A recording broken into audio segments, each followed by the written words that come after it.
میں اضافہ ہوا ہے تو کیا کہیں گی؟ عوام کی مشکلات پہلے ہی اتنی زیادہ ہیں تو مزید نہیں بڑھ جائیں گی؟ بسم اللہ الرحمن الرحیم. دیکھیے، اگر یہ پیسے انہوں نے بڑھائے ہوتے نیا تیل خریدنے کے بعد، مہنگا تیل خریدنے کے بعد، تو پھر تو ہم کہہ سکتے تھے کہ ٹھیک ہے، جنگ کا حال ہے، پاکستان تکلیف میں ہے، اور چلو انہوں نے وہ پاس آن کر دی. جو مہنگا تیل خریدا تھا تو وہ مہنگائی عوام کو پاس آن کر دی. یہ تو پرانا تیل پڑا ہوا ہے، نیا تیل تو بھی آیا نہیں ہے. یہ بیسکلی یہ جو جہاز خریدنے والی قوم ہے نا، یہ اپنے پاکستان سے بھاگنے کی تیاری کی ہے. وہ جو غنی نہیں تھا افغانستان کا، ہاں، اس نے بھی یہی کام کیا تھا کہ پیسے اکٹھے کرنا شروع کر دیے، جہاز اکٹھے کرنا شروع کر دیے. یہ وہی بیہیویئر ہے. یہ پیسہ سارے ان کی جیبوں میں جائے گا کیونکہ انہوں نے اب بھاگنے کی ٹھان لی ہے. یاد رکھیں، انہوں نے لوگوں کی میں نے سنا ہے کوئی خاتون ہے جو چوری شوری کرتی ہے، پی اے نون لیگ کی، پتہ نہیں نام نہیں آتا، لیکن اس نے کسی ٹی وی انٹرویو میں کہا ہے کہ اگر 55 کی جگہ 110 ہم کر دیتے تو آپ کیا کر لیتے؟ جی بالکل، آپ کے باپ کے نوکر ہیں. یہ تو بادشاہت ہے، تو پاکستان نہیں ہے. آپ جہیز میں پاکستان لے کے آئی تھی، آپ اور آپ کی ملکہ رانی، پتہ نہیں پیپل کی ہے کہ نون کی، جس کی بھی ہیں، بٹ ہیں تو دونوں ایک جیسے. تو یاد رکھیں، عوام کو اگر آپ نے ختم کرنا ہے، لوگوں کو، امریکہ کس کو ٹارگٹ کر رہا ہے اس وقت ایران میں؟ اسکولز کو، ہسپتالوں کو، بچیوں کو. یہ وہی کر رہے ہیں. سفید پوش بندہ بچوں کو اسکول نہ بھیجے. سفید پوش بندہ مجھے بتائیں، آج کل پاکستان میں کون ایسا خاندان ہے جو دانت کے ڈاکٹر کے پاس جا سکتے ہیں؟ کوئی جاتا ہی نہیں ہے. کیوں؟ کیونکہ وہ اتنا ان افورڈیبل ہوتا ہے. یہ لوگوں کی زندگی ختم کرے کہ شاید ان کو پاکستان بھول جائے، شاید ان کو عمران خان بھول جائے. ایسا نہیں ہونا. لوگ کبھی نہیں بولیں گے کہ ہماری جیبوں میں سے آپ ٹیکس کے پیسے اکٹھے کر رہے ہیں اور آپ لوگ اپنی شاہ خرچیاں، اپنے سرکاری عمرے، اپنے سرکاری آپریشن، اپنے سرکاری جوڑے، اپنے سرکاری ہار پہنوں کی. ان کی شادیاں آپ لوگوں نے دیکھی کیسی شادیاں کراتے ہیں؟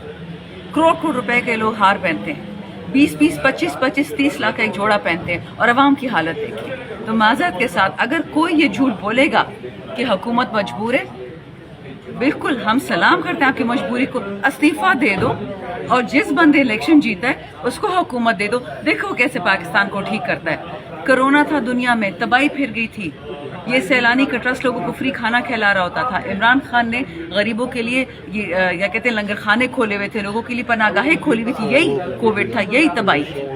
لیکن کیونکہ ان لوگوں نے یاد رکھی، یہ چور جب بھی آتے ہیں پاکستان میں، ان کی ذاتی 50 انڈسٹریاں لگ جاتی ہیں، پاکستان کی انڈسٹری بند ہو جاتی ہے.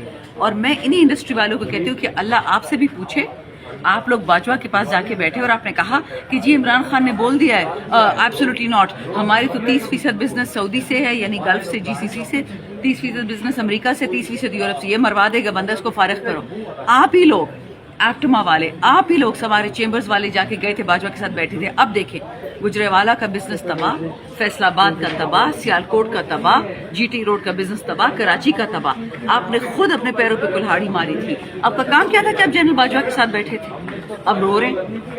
تو یاد رکھیے، چور جب پاکستان میں آتا ہے وہ تباہی پھیرتا ہے. اور اس کی یہ ہال مارک ہے. جو 50 سال میں یہ چور نہیں بدلے، زرداری خاندان، نواز خاندان، شریف خاندان، بھٹو خاندان، یہ چور تھے نا، آگے بھی چور رہیں گے. ان سے آپ اچھائی مت ایکسپیکٹ کریں. ماضی میں میم پیٹرول جب مہنگا ہوتا تھا تو کہا جاتا تھا وزیر اعظم چور ہے. اب کون چور ہے؟ میں کل دیکھ رہی تھی سینیٹر رضا ربانی صاحب، جن کی میں بہت عزت کرتی ہوں. 2 روپے پیٹرول بڑھا تھا کہ 2 روپے 30 پیسے، اس پہ جہاد شروع ہو گیا تھا سینٹ میں. اب 55 روپے بڑھا ہے. سانپ سونگے سارے چپ، بلاول صاحب چپ، آصفہ صاحب چپ، زرداری صاحب چپ، مریم کو سانپ سونگ گیا. شہباز وہ کل ایکٹنگ دیکھ رہے تھے آپ ٹی وی پہ.